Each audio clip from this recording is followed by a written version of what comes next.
किसी ने खूब कहा है कि हमें भगवान के भरोसे नहीं बैठना चाहिए। हमें सफलता प्राप्त करने के लिए मेहनत करनी चाहिए। हाय गाइस, मैं श्रीकांत। एक छोटी सी कहानी, मेहनत का फल। एक गांव में दो मित्र नकुल और सोहन रहते थे। नकुल बहुत धार्मिक था और भगवान को बहुत मानता था, जबकि सोहन अपनी बहुत मेहनती था। एक बार दोनों ने मिलकर 1 बीघा जमीन खरीदी, जिससे वह बहुत फसल उगाकर अपना घर बनाना चाहते थे। सोहन तो खेत में बहुत मेहनत करता, लेकिन नकुल कुछ काम नहीं करता, बल्कि मंदिर में जाकर भगवान से अच्छी फसल के लिए प्रार्थना करता था। इसी तरह समय बीतता गया। कुछ समय बाद खेत की फसल पककर तैयार हुई, जिसको दोनों ने बाजार में ले जाकर बेच दिया और उनको अच्छा पैसा मिला। घर आकर सोहन ने नकुल को कहा कि इस धन का ज़्यादा हिस्सा मुझे मिलेगा, क्योंकि मैंने खेत में ज़्यादा मेहनत की है। यह बात सुनकर नकुल बोला, नहीं, धन का तुमसे ज़्यादा हिस्सा मुझे मिलना चाहिए, क्योंकि मैंने भगवान से इसकी प्रार्थना की, तभी हमको अच्छी फसल हुई। भगवान के बिना कुछ संभव नहीं है।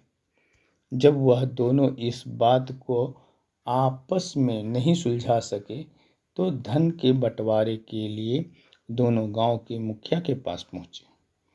मुखिया ने दोनों की सारी बातें सुनकर उन दोनों को एक एक बोरा चावल दिया, जिसमें कंकड़ मिले हुए थे। मुखिया ने कहा कि कल सुबह तक दोनों को इसमें से चावल और कंकड़ अलग करके लाने हैं, तब मैं निर्णय करूंगा कि इस धन का ज़्यादा हिस्सा किसको मिलना चाहिए। दोनों चावल की बोरी लेकर अपने घर चले गए।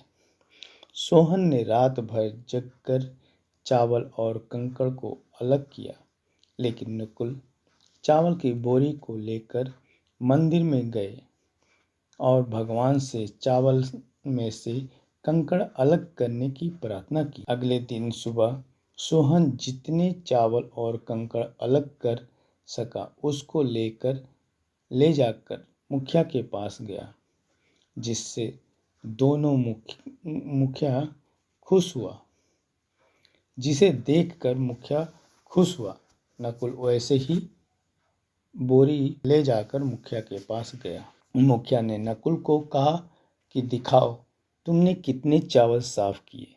नकुल ने कहा कि मुझे भगवान पर पूरा भरोसा है कि सारे चावल साफ हो गए होंगे। जब बोरी को खोला गया तो चावल और कंकड़ वैसे ही थे। जमींदार ने नकुल को कहा कि भगवान भी तभी सहायता करते हैं जब तुम मेहनत करते हो। जमींदार ने धन का ज़्यादा हिस्सा सोहन को दिया। इसके बाद नकुल सोहन की तरह खेत में मेहनत करने लगा और अब की बार उसकी फसल पहले से अच्छी हुई।